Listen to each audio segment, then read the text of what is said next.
वहीं छत्तीसगढ़ में धान खरीदी का टूटा रिकॉर्ड। राज्य में अब तक 129.54 लाख मीट्रिक टन धान की खरीदी। किसानों को 27,504 करोड़ रुपए का हुआ भुगतान। कस्टम मिलिंग के लिए 85.54 लाख मीट्रिक टन धान का उठाव। किसानों से किस क्विंटल प्रति एकड़ में हो रही धान खरीदी? 23,20,384 किसानों से हो चुकी है धान खरीदी। छत्तीसगढ़ में धान खरीदी का रिकॉर्ड टूटा। और इसी खबर पर ज्यादा जानकारी के साथ रायपुर से संवाददाता सीधे हेमंत का रुख कर लेंगे। हेमंत, यदि बात करें धान खरीदी का रिकॉर्ड टूटा है, क्या कुछ ज्यादा जानकारी? देखिए, प्रदेश पे 1 नवंबर से धान खरीदी की शुरुआत हुई थी और 31 जनवरी अंतिम तिथि है, यानी 6 दिन का वक्त बचा है। लेकिन जो लक्ष्य रखा गया था सरकार की ओर से, वो लक्ष्य के करीब अब सरकार पहुंच गई है और एक तरीके से धान खरीदी का रिकॉर्ड टूट भी गया है।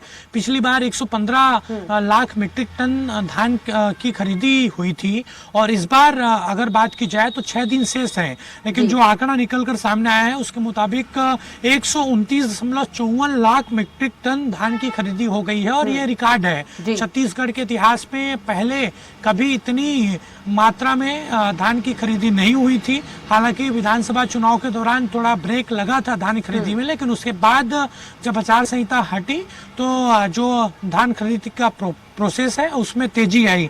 और अगर कुल मिलाकर बात की जाए तो 129 लाख मीट्रिक टन धान के एवज में लगभग 27,504 करोड़ रुपए का भुगतान किसानों को किया गया है और लगभग 23,20,000 से ज्यादा किसानों ने धान की खरीदी यहाँ पर की है।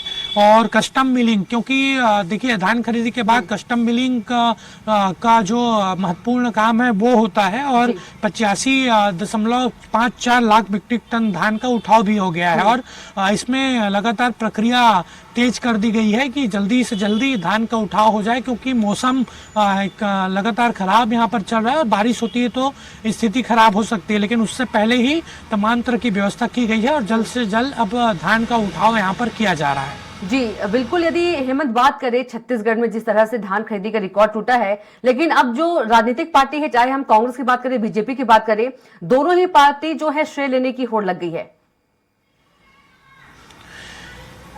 देखिए, उसके पीछे वजह भी है। कांग्रेस श्रेय इसलिए ले रही है क्योंकि जब धान खरीदी की शुरुआत हुई थी, कांग्रेस की उस समय सरकार थी, चुनाव हुआ नहीं था, नई सरकार का गठन हुआ नहीं था और उसी समय पूर्ववर्ती कांग्रेस सरकार के द्वारा लक्ष्य रखा गया था 125 क्विंटल लाख मीट्रिक टन के आसपास। तो अब उससे ज्यादा खरीदी हुई है तो कांग्रेस इसे अपना क्रेडिट एक तरीके से बता रही है। लेकिन दूसरी ओर बीजेपी की बात की जाए तो बीजेपी का कहना है कि जो 21 क्विंटल प्रति एकड़ के हिसाब से हमने फैसला लिया था, उसीलिए किसान लगातार धान यहाँ पर बेच रहे हैं और धान खरीदी उसीलिए ज्यादा हुई है। जी बिल्कुल हेमंत, यदि बात करें छत्तीसगढ़ में जो राजनीति है वो धान से शुरू होती है, तो कहीं ना कहीं लोकसभा चुनाव से ठीक पहले एक बार फिर से धान पर राजनीति शुरू हो गई है। देखिए, निश्चित तौर पर विधानसभा चुनाव के दौरान हमने कई दफा ये देखा कि धान के मुद्दे पर किस तरीके से पक्ष विपक्ष आमने सामने हुआ है और ये धान का जो मुद्दा है वो काफी यहाँ पर चर्चा होती रही है, मुद्दा गर्माता रहा है। पहले भी चुनाव के दौरान ये कहा गया, दोनों ओर से घोषणाएं की गई कि एक पार्टी 20 क्विंटल, कांग्रेस 20 क्विंटल प्रति एकड़ खरीदेगी, 21 क्विंटल प्रति एकड़ बीजेपी खरीदेगी। सरकार बीजेपी की बन गई है, 21 क्विंटल प्रति एकड़ के हिसाब से खरीदी हो रही है। लेकिन जो वादा 3100 रुपए का किया गया है कि 3100 रुपए का भुगतान किया जाएगा, उसके लिए आधिकारिक आदेश अब तक जारी नहीं हुआ है और इसीलिए कांग्रेस बीजेपी पर निशाना भी साध रही है। चलिए हेमंत, तमाम जानकारी के लिए आपका बहुत ही धन्यवाद।